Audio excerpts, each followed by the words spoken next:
Hello बच्चों, let's see this question. The question says that what would happen if oxygen availability to activated sludge flocks is reduced? Options are A. It will slow down the rate of degradation of organic matter. B. The center of flocks will become anoxic, which would cause death of bacteria and eventually breakage of flocks. C. Flocks would increase in size as anaerobic bacteria would grow around flocks. And D. Protozoa would grow in large numbers. तो question में हमसे basically क्या पूछ रहा है, activated sludge फ्लॉक्स के बारे में पूछ रहा है। तो ये एक्टिवेटेड स्लज फ्लॉक्स पहले बनता कहाँ है, ये होता है सीवेज ट्रीटमेंट में, sewage treatment of waste water में, ऑफ वेस्ट वाटर में, ठीक है।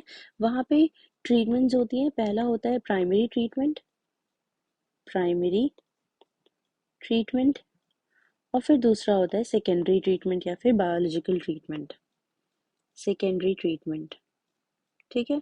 तो सेकेंडरी ट्रीटमेंट में हमारा एक्टिवेटेड स्लज बनता है। एक्टिवेटेड स्लज में क्या होता है, एक्टिवेटेड स्लज में ऑर्गेनिक मैटर का डिकम्पोजिशन होता है, ऑर्गेनिक मैटर का डिकम्पोजिशन, डिकम्पोजिशन और डिग्रेडेशन होता है, डिग्रेडेशन। ये करता कौन है, यहाँ पे काम कौन करता है, एरोबिक बैक्टीरिया, एरोबिक बैक्टीरिया, ठीक है। एरोबिक बैक्टीरिया हमारे ऑर्गेनिक मैटर को डिकम्पोज या डिग्रेड करता है। क्वेश्चन में हमसे क्या कह रहा है कि अगर ऑक्सीजन अवेलेबिलिटी रिड्यूस हो जाए, अगर ऑक्सीजन अवेलेबिलिटी, ऑक्सीजन अगर रिड्यूस हो जाएगा तो एरोबिक बैक्टीरिया प्रॉपरली काम नहीं करेगा, मतलब एरोबिक बैक्टीरिया को ऑक्सीजन नहीं मिलेगा, और एरोबिक बैक्टीरिया को ऑक्सीजन नहीं मिलेगा तो इनका क्या होने लगेगा, डेथ, ठीक है। ये क्या हो जाएगा, एरोबिक बैक्टीरिया का होगा डेथ, जिसके कारण ऑर्गेनिक मैटर की जो डिकम्पोजिशन रेट है, डिकम्पोजिशन रेट, डिकम्पोजिशन या डिग्रेडेशन रेट, वो क्या है, वो स्लो डाउन हो जाएगा, स्लो डाउन हो जाएगा।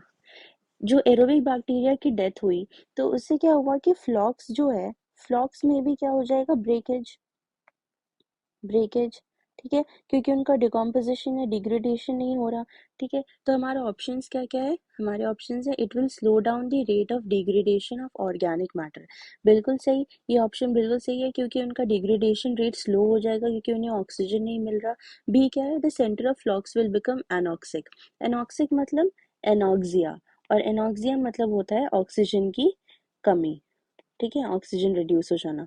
तो वहाँ पे एनॉक्सिक हो जाएगा मतलब एनॉक्सिया हो जाएगा, that will cause death of bacteria, सही है, एरोबिक बैक्टीरिया की डेथ होगी जिसके कारण ब्रेकेज ऑफ फ्लॉक्स होगा, ये भी ऑप्शन हमारा सही है, ठीक है। सी क्या है, flocs would increase in size as anaerobic bacteria would grow around फ्लॉक्स।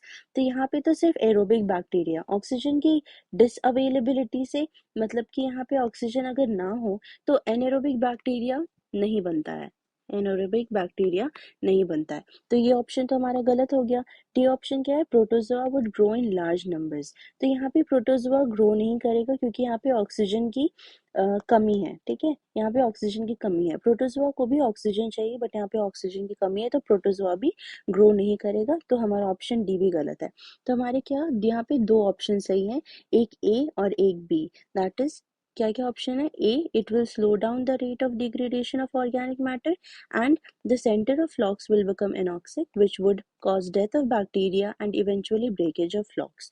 Okay, hope you have understood the concept. All the best. Thank you.